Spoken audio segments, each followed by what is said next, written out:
Seat गठबंधन 243 seat पर हम लोग लड़ रहे हैं और कितना सीट पर कौन पार्टी लड़ेंगे वो आप लोगों को जानकारी दे देंगे।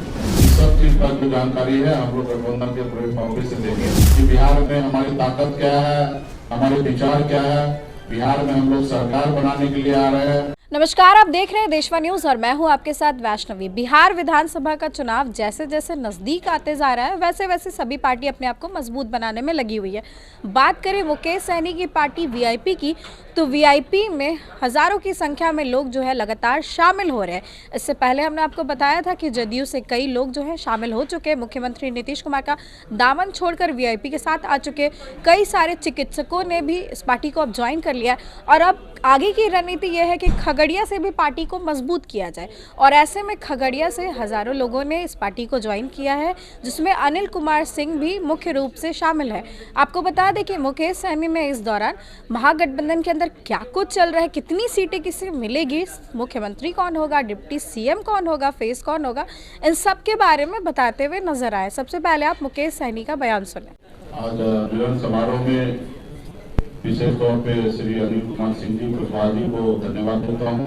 उनके साथ सैकड़ों लोग आए हैं उनको भी धन्यवाद देता हूँ कि आपने वीआईपी पार्टी के ऊपर विश्वास जताकर हमारे हाथों को मजबूत करने के लिए वीआईपी परिवार में आए।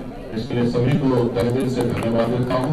मूलतः खगड़िया जिला से बेलदौर विधानसभा से है, राजनीति अनुभव बहुत बड़ा है, काफी सालों से तकरीबन 20 साल से संघर्ष करने वाले लोग हैं और आने वाले समय में पार्टी से जुड़े हैं।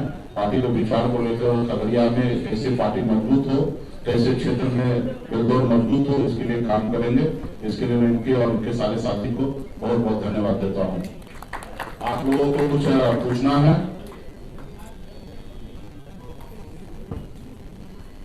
कुछ है?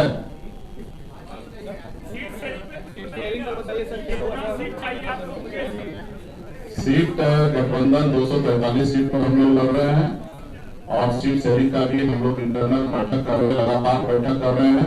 गठबंधन के सभी दल लोग कर रहे हैं और आप सबको जानकारी है, कोऑर्डिनेशन कमेटी के अध्यक्ष हमारे श्री तेजस्वी प्रसाद यादव जी है। हमें इस मंच पे से बोलना उचित नहीं होगा। एक बार इंटरनल सब चीज क्लियर हो जाएगा और आप लोगों के बीच में बहुत जल्द आपके बीच में हम लोग आएंगे और कितना सीट पर कौन पार्टी लड़ेंगे वो आप लोगों को जानकारी दे देंगे।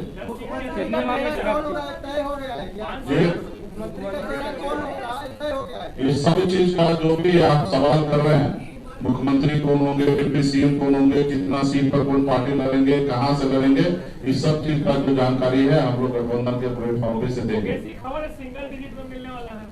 जो भी मिलेगा वो सब हम लोगों को सबको पता है और आने वाला समय में आप लोगों को जानकारी देंगे।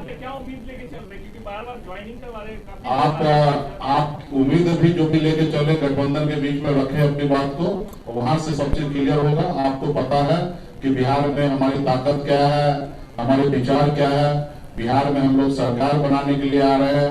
आपको पता है कि वीआईपी पार्टी के साथ क्या ताकत है, तो ये सब चीज है। सीट तो आपको देना नहीं है, सीट गठबंधन से तय होगा और मजबूती से हम लोग काम करेंगे। और सर दामाद आयोग पर आपका क्या राय है? दामाद हो रहा है बिहार में। देखिए, बिहार में सरकार जो है वो आईसीयू में चलाते हैं। नीतीश कुमार जी और स्वस्थ है। हम तो भगवान से कामना करेंगे कि नीतीश जी स्वस्थ हो। उनके परिवार से आग्रह करेंगे कि नीतीश जी को सही से उपचार कराना चाहिए। आप देखिए ना, यही नीतीश जी 2010 में कल्पना कर सकते थे या 2015 में कल्पना कर सकते थे कि किसी दामाद को, किसी ऑफिसर के वाइफ को किस तरीके से प्रमोट किया जा सकता था? नहीं कर सकते थे। लेकिन आज नीतीश जी का चल ही नहीं रहा। उसके अलावा अभी देखिएगा, चुनाव के लिए पूरा तैयारी किया जा रहा है। तो आज जून का महीना चल रहा है, ट्रांसपोर्ट पोस्टिंग का महीना है। पैसा लाखों करोड़ों में लूट हो रहा है पटना में। आप जिस मंत्री के बंगला के बाहर जाइएगा और ढूंढिएगा तो पता चलेगा अफसर खड़ा, उसके जेब में पैसा है। तो पैसा लेके ट्रांसफर पोस्टिंग किया जा रहा है। आप समझ लीजिए कि किस तरीके से होगा। जिसके पास पैसा है वो आगे बढ़ रहे हैं। तो इसके लिए भी सभी को, सब लोग समझ रहे हैं कि किस तरीके से है। और नीतीश जी जो है जो मान ही नहीं रहे, वो अभी भी कुर्सी पर बैठा रहना चाहते हैं और आगे भी बैठा रहना चाहते हैं। तो मेरा यही है देश में कि भाई देश में कोई भी पद पर कोई आदमी कब तक रहेगा, उसके लिए है कि राज्य का व्यक्ति होना चाहिए स्वस्थ होना चाहिए, लेकिन नितिन जी स्वस्थ नहीं रहने के बावजूद भी राज जो है उनके हिसाब से नहीं चल रहा। किस तरीके से यहाँ पे हत्या हो रहा है, मर्डर हो रहा है, बच्चे के साथ बलात्कार हो रहा है, किस तरीके से भ्रष्टाचार हो रहा है, ये किसी से छुपा हुआ नहीं है।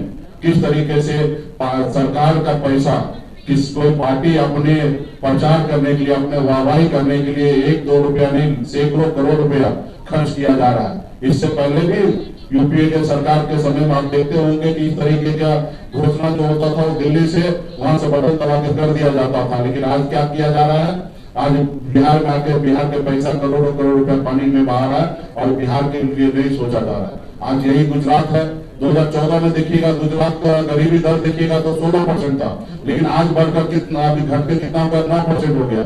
लेकिन यही बिहार में जो 2014 में 33% था वो बढ़ के अभी 37% गरीबी दर हो गया। और ये मेरा आंकड़ा नहीं, ये भारत सरकार का आंकड़ा है। और ये खाली झूठ बोलने के लिए बिहार में आते हैं, भ्रम फैलाने के लिए आते हैं कि डबल इंजन की सरकार। अगर डबल इंजन की सरकार होता तो आप बताइए 2014 में जो हमारे बिहार का गरीबी था उससे ऊपर हम कैसे चले गए। और वही गुजरात 2014 में जितने गरीबी रेखा पे जो थे 16%, उससे घट के 9% पे कैसे आ गए। तो ये सवाल आने वाला समय में मोदी जी को देना चाहिए बिहार में आने के बाद। और बिहार के लोग अभी जागरूक हो चुके हैं और बिहार में इस बार परिवर्तन होगा और बिहार में महागठबंधन का सरकार बनना है। यहाँ पे तो है ना, कुछ दल जो है सामने से गठबंधन में है और कुछ दल जो है संगठन जो पर्दे के पीछे से गठबंधन में है। और भाजपा जेडीयू के सब लोग ही बोल रहे हैं, हम तो नहीं बोल रहे हैं कि किस कोटा से। बताइए आरएसएस का भी कोटा है। तो आपने सुना मुकेश सहनी का साफ तौर पर कहना है कि पार्टी के अंदर इंटरनल मीटिंग हो रही है, बातें हो रही है, यानी कि महागठबंधन में सीट को लेकर बातें चल रही हैं और ऐसे में आगे ही घोषणा की जाएगी कि किस पार्टी को कितनी सीट मिलती है। मुकेश सहनी ने ये तक कह दिया कि सुरक्षित सीट छोड़कर बाकी सभी सीटों से लड़ेंगे।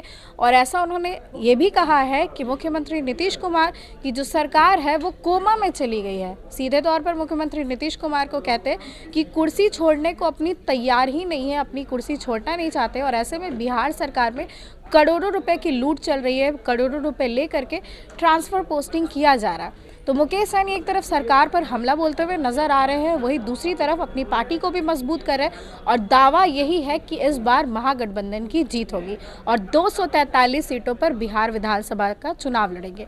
इस खबर को लेकर के आपकी जो भी राय है कमेंट सेक्शन में ज़रूर शेयर करें। इस खबर में बस इतना ही। आगे की अपडेट्स के लिए देखते रहें देशवा न्यूज़।